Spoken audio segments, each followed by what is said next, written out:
Renew shop લાયસન્સની નોંધ કરવા માટે સૌ પ્રથમ રજિસ્ટ્રેશન ઓપ્શન મેનુમાં ક્લિક કરો. ત્યારબાદ રિન્યૂ લાયસન્સ મેનુ ક્લિક કરવાથી રિન્યૂ શોપ લાયસન્સની નોંધ કરવા માટેનું ફોર્મ ખુલશે. નવા લાયસન્સની નોંધ કરવા માટે ઉમેરો બટન પર ક્લિક કરો. સૌ પ્રથમ નાણાકીય વર્ષ પસંદ કરો. ત્યારબાદ જૂનો નોંધણી નંબર લખો. જૂનો નોંધણી નંબર લખતા નોંધણી નંબર મુજબનું વિગતો બધા ફિલ્ડ મુજબની વિગત લખાઈને આવી જશે. ત્યારબાદ લાયસન્સ રિન્યૂ કરાવવાની મુદત પસંદ કરો. છેલ્લી નોંધણી કરાવ્યા તારીખ લખો. નવો નોંધણી નંબર લખો.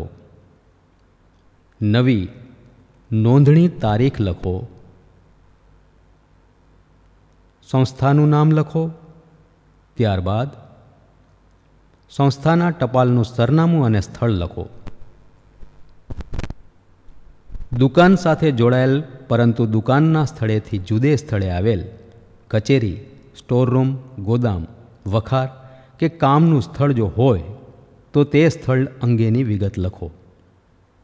ત્યારબાદ સંસ્થાના કામકાજનો પ્રકાર પસંદ કરો.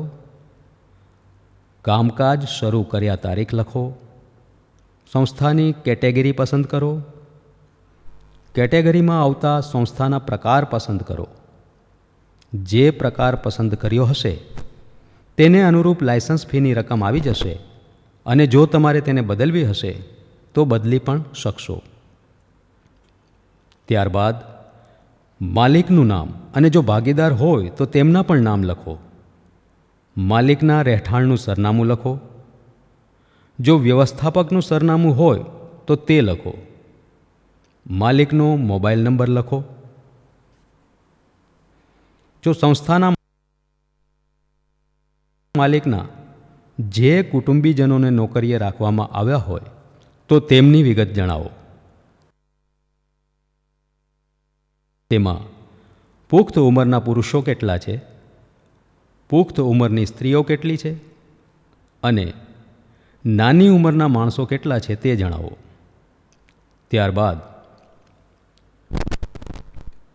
વ્યવસ્થા તંત્રમાં હોદ્દો ધરાવતી અન્ય વ્યક્તિઓ અથવા વિશ્વાસપાત્ર વ્યક્તિઓ તરીકે નોકરીમાં રખાયેલ વ્યક્તિઓના નામ લખો.